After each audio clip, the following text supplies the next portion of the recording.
أقولها اليوم وقولوها أنتم في الصحافة. أكثر من 9000 صحفي عبر العالم يشوهون صورة الجزائر. 9000 عبر يراقبون العالم، وانتايا غير تظهر صورة الجزائر. يا سكون ابل لو بريزم انفورماسيونيل.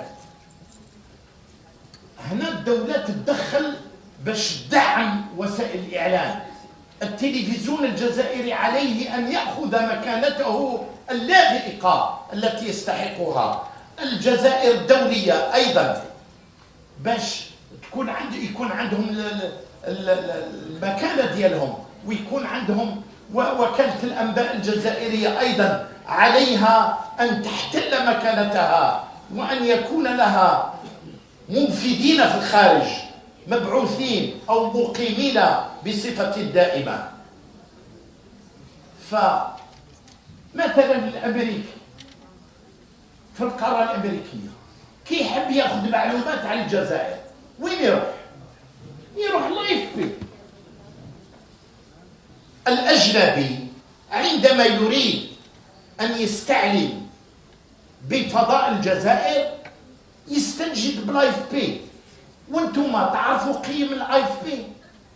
هي قيم ما زالت قيم استثمارية. نحن لسنا، الرئيس قالها بصراحة تامة وبالمثال والدليل. احنا ما عندناش مشكل مع الشعب الفرنسي الصديق أو الدولة الفرنسية المحترمة، ولكن الممارسات الكولونيالية الاستعمارية هذه مرفوضة.